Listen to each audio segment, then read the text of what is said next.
It's been more of the same really. To get the performance out of the power unit, you need to chase efficiency, combustion efficiency, and then all the energy transport steps. So turbo efficiency, MGU-H efficiency, power electronics, batteries, MGU-K efficiency, every single piece.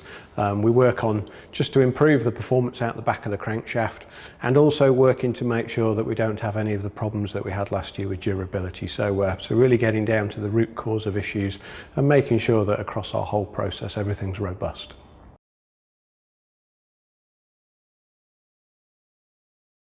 The current power units are amazing bits of equipment, greater than 45% thermal efficiency, whereas the old naturally aspirated V8s were just at 29%, and now giving out over 900 horsepower.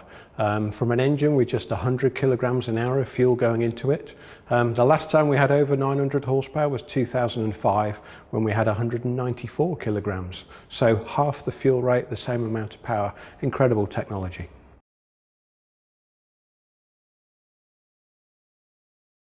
"32 tokens is quite a lot.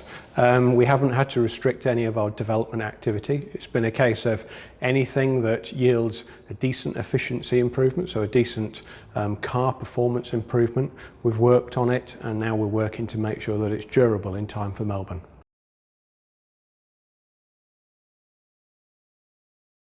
The increased power unit allocation from 4 to 5, on the face of it, would seem to give us an advantage where each power unit doesn't need to do as many races.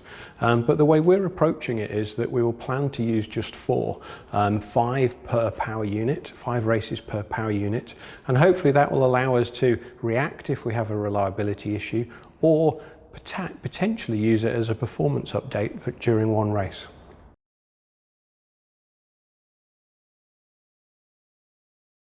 The upgrade that we did in Monza last year took a huge amount of effort out of the factory, and we only had enough resource to supply the works team. But that's now paying off, because what we've managed to do is build on top of that through the autumn and winter period, and now what all the customers are getting is exactly the same as the works team. So all 8 cars will get exactly the same hardware, exactly the same performance come Melbourne, and that's a nice step for them.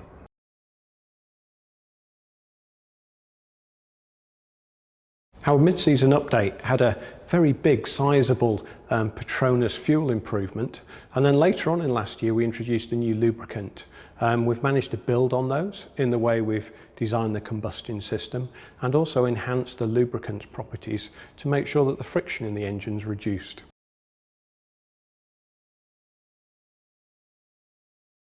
We've been conscious since the start of 2014 that the noise of the new power unit, because of the turbocharger and trying to recycle that waste energy in the exhaust, has diminished the sound in the grandstand.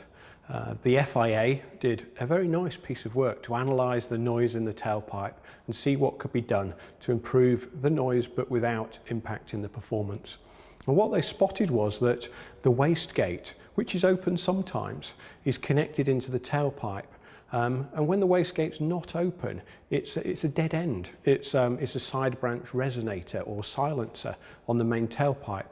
So that's been removed so that the tailpipe is a nice clean pipe without any silencing impacts, and that should improve the noise of the power units.